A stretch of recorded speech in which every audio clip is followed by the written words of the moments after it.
Hello friends, welcomes to our channel let's discuss. Friends, आज हम आप सभी के लिए क्लास 10th का हिंदी सब्जेक्ट का वर्कशीट नंबर 34 लेके आए हैं और यह वर्कशीट 21/9/2020 के लिए है।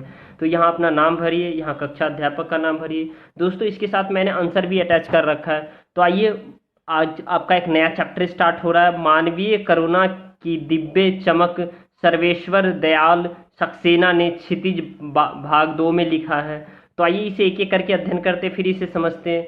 बच्चों, दिए गए गद्यांश को ध्यानपूर्वक पढ़ें और प्रश्नों का उत्तर दें। बच्चों, मानवीय करुणा की दिव्य चमक पाठ सर्वेश्वर दयाल सक्सेना जी द्वारा लिखित एक संस्मरण है। संस्मरण स्मृति अथवा यादाश्त पर आधारित लेखन होता है, जिसमें लेखन अपनी स्मृतियां यादों के आधार पर किसी व्यक्ति अथवा घटना का वर्णन करता है और इसके माध्यम से वह व्यक्ति या घटना हमारे सामने चित्र भी की भांति साकार हो जाता है। और इस पाठ में लेखक ने बताया कि फादर कामिल और बुल्के बेल्जियम के रेम्स चैपल शहर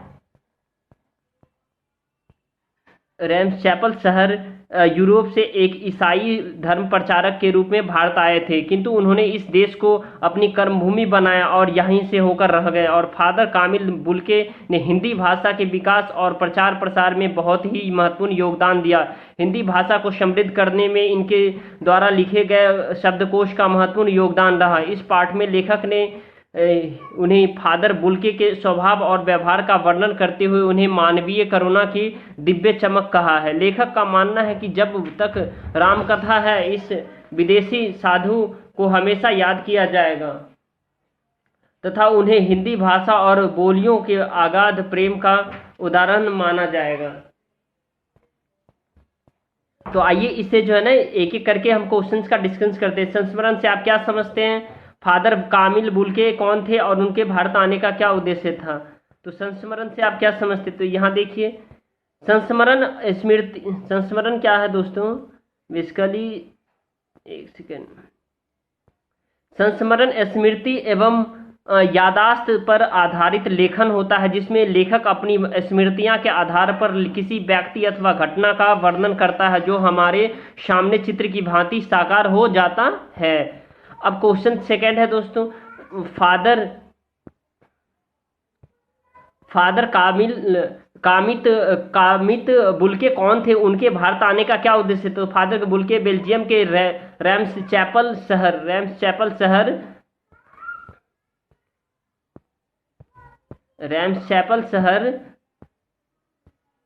में जन्मे थे। वे एक ईसाई थे और वे भारत सभ्यता और संस्कृति से प्रभावित हुए और वे ईसाई धर्म का प्रचार करना था उन्हें, और वो भारत इसलिए आए थे। और भारत में फादर कामिल बुल्के ने क्या योगदान दिया? तो इन्होंने भारत में हिंदी भाषा और विकास और प्रचार प्रसार में महत्वपूर्ण योगदान दिया। इन्होंने हिंदी भाषा को समृद्ध करने के लिए शब्दकोश भी लिखा। अब क्वेश्चन नंबर 4 है दोस्तों, एक गतिविधि है। गतिविधि, अपने जीवन में कोई भी ऐसा व्यक्ति आया होगा उन्हें आप याद करके खुशी महसूस करते होंगे, उनके बारे में एक संस्मरण लिखिए। तो संस्मरण मीन्स एक छोटा सा कहानी और जिसे याद करके आपको खुशी मिलती है।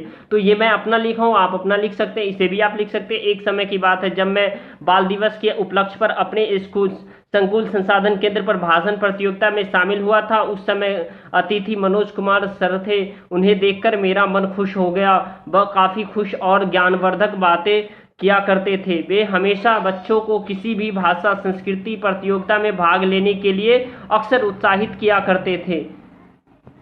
ठीक है दोस्तों, अक्सर वो क्या करते थे? उत्साहित किया करते थे।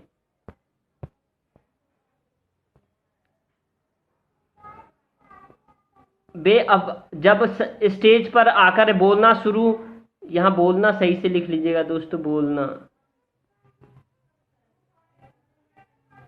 यहाँ पे ये बोलना शुरू किया तो सभी उनकी वाणी से मंत्रमुग्ध हो गए और वे हमेशा समाज कल्याण के लिए बातें किया करते थे। उसी बाल उत्सव में मैं भाषण प्रतियोगिता में भाग लिया था और मैं प्रथम पुरस्कार मनोज सर के हाथ से पाकर मैं खुश हो गया। यही मेरी यादें एक खुशी और एक संस्मरण में बदल गया। तो दोस्तों, यह वीडियो पसंद आए तो लाइक शेयर सब्सक्राइब कीजिए। Thank you for watching. Thanks a lot.